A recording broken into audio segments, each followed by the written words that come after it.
BJP সদস্য হিসেবে ঘোষণা করলে কেন অধ্যক্ষ জবাব দাও। বিরোধীদের বাকরুদ্ধ করছো কেন অধ্যক্ষ জবাব দাও।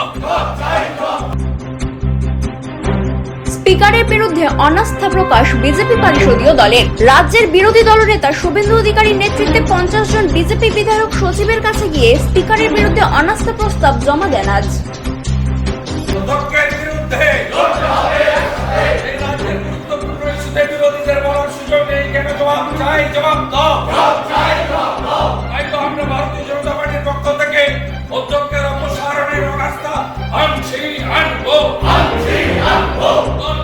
অধ্যক্ষের বিরুদ্ধে স্পিকারের বিরুদ্ধে অনাস্থা প্রকাশ বিজেপি পরিষদীয় দলের। রাজ্যের বিরোধী দলনেতা শুভেন্দু অধিকারীর নেতৃত্বে 50 জন বিজেপি বিধায়ক সচিবের কাছে গিয়ে স্পিকারের বিরুদ্ধে অনাস্থা প্রস্তাব জমা দেন আজ।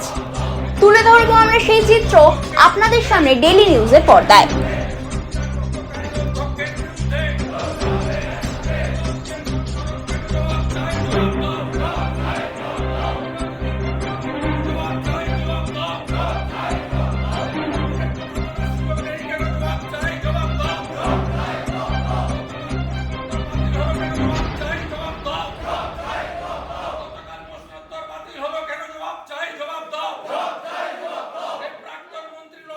সোমবারের পরিবর্তে মঙ্গলবার হলো কেন জবাব চাই, জবাব দাও।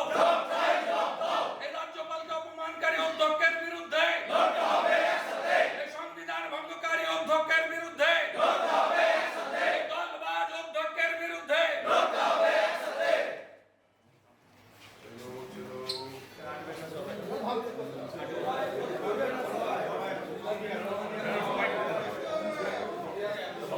বিজেপি সদস্য হিসেবে ঘোষণা করলে কেন অধ্যক্ষ জবাব দাও।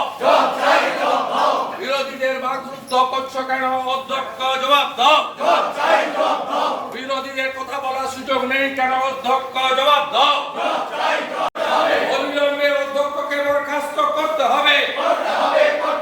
দলবাজ অধ্যক্ষের বিরুদ্ধে দলবাজ অধ্যক্ষের বিরুদ্ধে এই রাজ্যের গুরুত্বপূর্ণ ইস্যুতে বিরোধীদের বলার সুযোগ নেই কেন জবাব চাই, জবাব দাও। তাই তো আমরা ভারতীয় জনতা পার্টির পক্ষ থেকে অধ্যক্ষের অপসারণের অনাস্থা আনবো।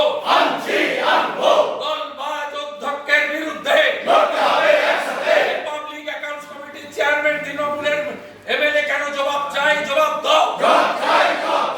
রাজ্যপালকে অপমান করছো কেন জবাব চাই, জবাব দাও।